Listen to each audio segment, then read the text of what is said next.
Assalamu alaykum qarindoshlar, qanday ahvolinglar? Men Amerikadan doktor Mehmet deyman.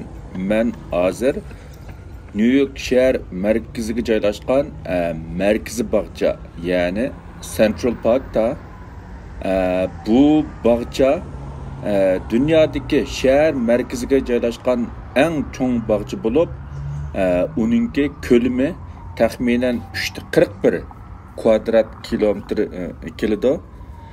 Bu bog'chaga yiliga keladigan sayohatchilar va yerlik aholi xalqlardan bo'lib, jami 42 milliondan ortiq odam bu har yilsi bu bog'chaga kelib bu bog'chani ziyorat qildi va har xil ko'ngil ochish va tantarbiya faoliyatlari bilan shug'ullandi.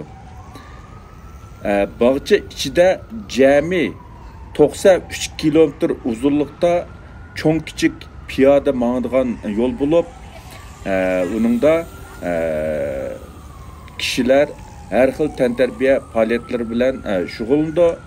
Men bugün bu bağçadaki şu yollarının bir kısmını aylangach hareket qilish ve semizlik degan temada azroq o'zimninki ko'z qarashlarini sizlar bilan o'rtoqlashmoqchi. Semizlik bütün dünya miqyosidagi eng ig'ir sog'lomlik masalalarining biri bo'lib, u bütün dünya nüfusunun 13%'ni egallaydi. Yani semiz kişiler bütün dünya nüfusunun 13%'ni egallaydi. Taxminen her 8 adamda bir adam semiz degan gap. Ve bu nispet yıldan yılga iş mağmakta.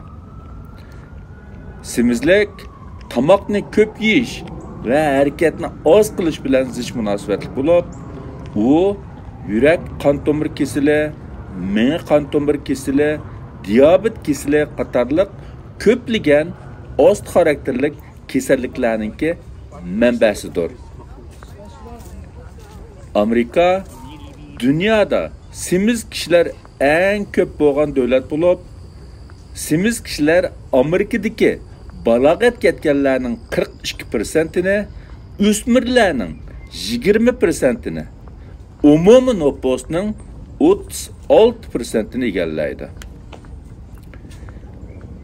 Amerikada o'xshamagan irqliklar ichida qortanliklar bilan Latin Amerikaliklarning, yani İspan tilida so'zlaydiganlarning semizlik nisbati eng yuqori bo'lib, qortanlik yoki Afrikaliklarningki semizlik nisbati bütün nüfusunun 50%'ga yetib borgan bo'lsa, Latin Amerikaliklarning semizlik nisbati bütün nüfusunun 45%'ga yetgan.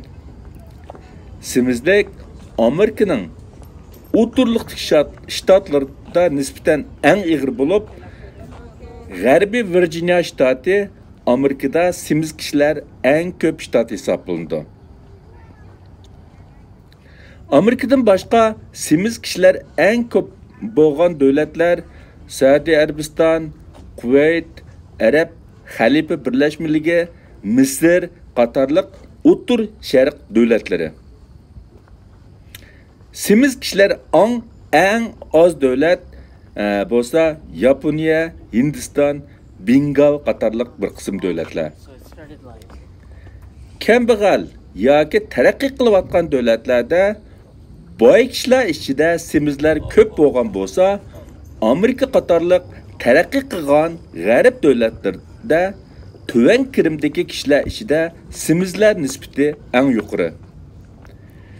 Mayli taraqqiy qilayotgan davlatlardagi boylar ichidagi semiz kishilar bo'lsin yoki taraqqiy qilgan davlatlardagi tuvan kirimlik kishilar ichidagi semiz kishilar bo'lsin, ularning o'rtaq bir aloyiligi tamoqni ko'p yeyish, harakatni oz qilish.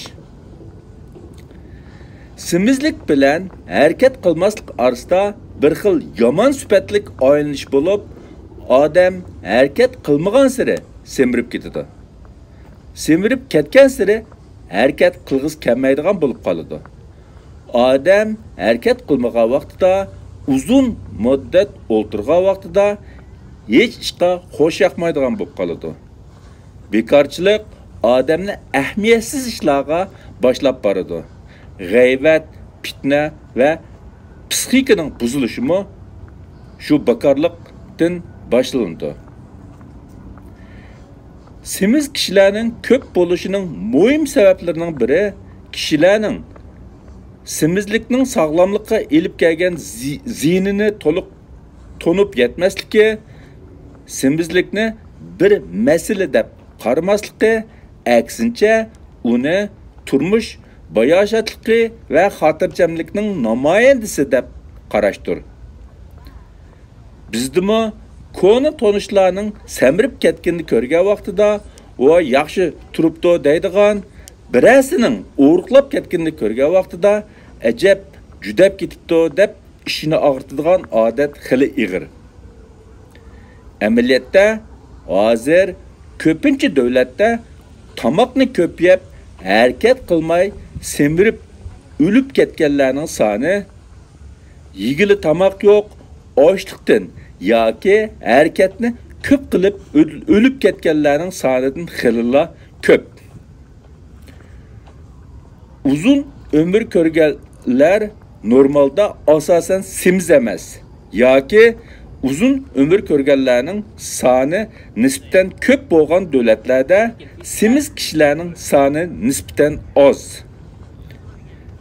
Masalan, Yapon semiz kishilar eng oz davlatning biri bo'lib, hammamiz bilgandek Yaponiyada yolg'iz uzun ömür ko'rganlarning soni eng ko'p bo'lib qolmasdan, balki yaponliklarning o'rtacha ömrmi dunyoda eng uzun. Albatta, semizlikning yuqoriqilardan boshqa yana nurg'un boshqa sabablarmi bor bo'lib, men bugun faqat harakat qilish va semizlik to'g'risida to'xtalib o'tdim. Balkim keyingi leksiyalarimda semizlik to'g'risida umumiy bir tushuncha berishim va uning sabablari to'g'risida tafsili to'xtalishim mumkin. Hayotlik demak, harakat demak, harakat demak, hayotlik demak. Agar biz sog'lom yashaymiz, uzun umr ko'ramiz deydiganmiz, cho'qim sog'lom oziqlanishimiz va izchil harakat qilishimiz kerak. Bugungi bu semizlik va harakat to'g'risidagi leksiyani mishat oxirlashtirmoqchi. Hammanglarning diqqat berganinglarga ko'p rahmat. Allah hammamizningki tenini salomat qilsin. Hammamiz davomli harakat qilib turaylik. Tenimiz salomat bo'lsin.